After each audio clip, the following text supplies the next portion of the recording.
അമ്മേ നാളെ ഓണല്ലേ? സാനവും മണിയെല്ലാം പുതിയ കുപ്പായെല്ലാം മേടിച്ച്. അവർക്ക് സദ്യയും ചിക്കനാവോലോ. നമ്മളെ വീട്ടിലും നാളെ അതുപോലെ ഉണ്ടാവില്ലേ? നോക്കാം മക്കളെ, കളിച്ചു.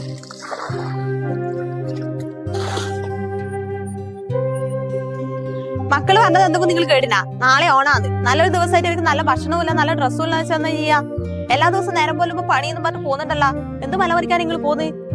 മടുത്തു നിങ്ങളെ പേരുള്ള ജീവിതം.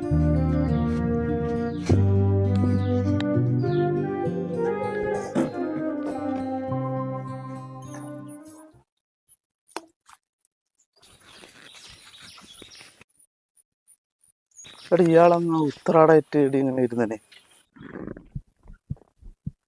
അല്ല ഉത്രാടായിട്ട് അന്ന് എങ്ങനെ ഇരിക്കുന്നത്? നിങ്ങൾക്കറിയാലോ എൻ്റെ അവസ്ഥ. അന്നൊരു മുള്ളമ്പന്നി കുറുകെ ചാടിയിട്ട് ബൈക്കിൽ നിന്ന് വീണിട്ട് കാലിന് സുഖമില്ലാണ്ട് 2-3 കൊല്ലമായി. ഇപ്പം കാലിൻ്റെ വീക്കം മാറിയില്ല. അതിനുശേഷമാണ് ഇപ്പോൾ ഒരു പണിക്ക് പോകാൻ തുടങ്ങിയത്. വീട്ടിൽ ഞാൻ പറഞ്ഞ 40,000 രൂപ ശമ്പളം ഉണ്ടെന്ന്. കാരണം അതിൽ കുറഞ്ഞ ശമ്പളം എന്ന് പറഞ്ഞാൽ ചിലപ്പോൾ വീട്ടിൽ നിന്ന് സമ്മതിക്കില്ല. എന്തിനാ ഈ ചെറിയ പൈസക്ക് പോകുന്നതെന്ന് ചോദിക്കും. നാളെ ഓണായി. കുട്ടിക്കൊരു പുതിയ ഉടുപ്പ് മേടിക്കാനോ നല്ലൊരു ഭക്ഷണം ഉണ്ടാക്കി കൊടുക്കേണ്ട സാധനം വാങ്ങാനോ ഒന്നും ഒരു നിവൃത്തിയില്ല. ഫോൺ വരെ റീചാർജ് ചെയ്യാൻ പറ്റാത്ത അവസ്ഥയില്ല ഞാൻ. ആരോടെ പറയാം? 2-3 കൊല്ലം മുമ്പ് വരെ ഞാൻ ഉറങ്ങുമ്പോൾ പ്രാർത്ഥിക്കലുണ്ടായിരുന്നു, ലോകത്തൊരാൾക്കും ഒരു അസുഖം വരുത്തില്ല. പക്ഷെ ഇപ്പോൾ ഞാൻ പ്രാർത്ഥിക്കുന്ന എന്താണെന്നറിയാം? രാവിലെ എണീക്കുമ്പം ഞാൻ ഇല്ലാണ്ടായി പോകണം, ആത്മഹത്യ ചെയ്ത് അത് വീഴ്ത്തുമെന്ന് പറയും. ഞാൻ ഒരുപാട് സങ്കടം ഉള്ളിൽ ഒതുക്കിയിട്ടുള്ളത്. വീട്ടിലവർക്ക് അങ്ങനെ പറഞ്ഞാൽ ഒരു കാര്യം മനസ്സിലാവില്ല. നമുക്ക് നമ്മളെ ഇഷ്ടം പോലെ പൈസ ഉണ്ടെന്നുള്ള തോന്നലാണ്. എന്താ ചെയ്യാ? അതെല്ലാം ശരിയാകൂടാ. നമുക്ക് ലക്ഷ്യമില്ല, നമ്മൾ പോയിട്ട് വരാം. ആടാ ശരി.